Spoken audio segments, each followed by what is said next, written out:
Kozhikode medical കോളേജിലെ പ്രസവ ശസ്ത്രക്രിയയ്ക്കിടെ വയറ്റിൽ കത്രിക കുടുങ്ങിയ ഹർഷിന നീതി തേടി വീണ്ടും സമരത്തിനൊരുങ്ങുന്നു.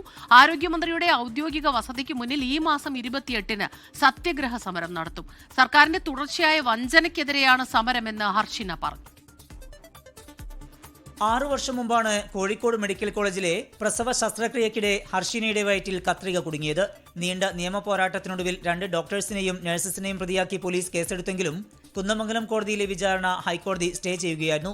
കുറ്റക്കാർക്കെതിരെ കർശന നടപടി വേണമെന്നും അർഹമായ നഷ്ടപരിഹാരം ലഭ്യമാക്കണമെന്നും ആവശ്യപ്പെട്ടാണ് ഒരു ഇടവേളയ്ക്കു ശേഷം ഹർഷിന വീണ്ടും സമരമുഖത്തെത്തുന്നത്.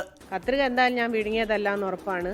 ഹർഷിനൊക്കൊപ്പം സർക്കാർ, ഹർഷിനൊക്കൊപ്പം ആരോഗ്യമന്ത്രി, ഹർഷിനൊക്കൊപ്പം എന്ന് വെറും വാക്ക് പറഞ്ഞതാണെന്നാണ് നമുക്ക് ഇത്രയും കാലം കൊണ്ട് മനസ്സിലായിട്ടുള്ളത്. കാരണം ഇത്രയും വലിയൊരു നരകയാതന അനുഭവിച്ച് ഇപ്പോഴും അതിൻ്റെ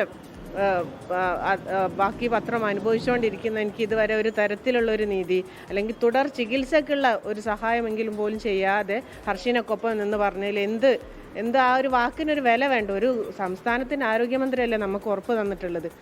മുഖ്യമന്ത്രി അടക്കമുള്ളവരെ നമ്മൾ പറഞ്ഞു കഴിഞ്ഞതാണ്.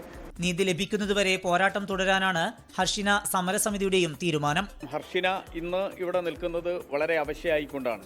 എത്രയോ തവണ സർക്കാരിൻ്റെ മുൻപാകെ അവരുടെ ഒരു ദുരനുഭവം അവർ കണ്ണീരൊഴുക്കിക്കൊണ്ട് പറഞ്ഞിട്ടും കേൾക്കാത്തൊരു സർക്കാരാണ് ഈ സർക്കാർ.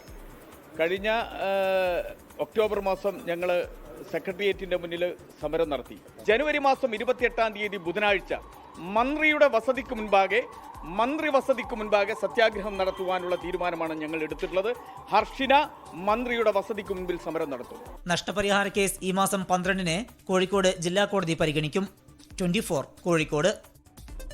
ലോകത്തെവിടെയായാലും ഏത് സമയത്തും 24 വാർത്തകളും ഓഗ്മെന്റഡ് റിയാലിറ്റി പാക്കേജുകളും എക്സ്പ്ലെയിനറുകളും വിശദമായി കാണാൻ ഞങ്ങളുടെ യൂട്യൂബ് ചാനൽ നിങ്ങൾക്ക് സബ്സ്ക്രൈബ് ചെയ്യാം.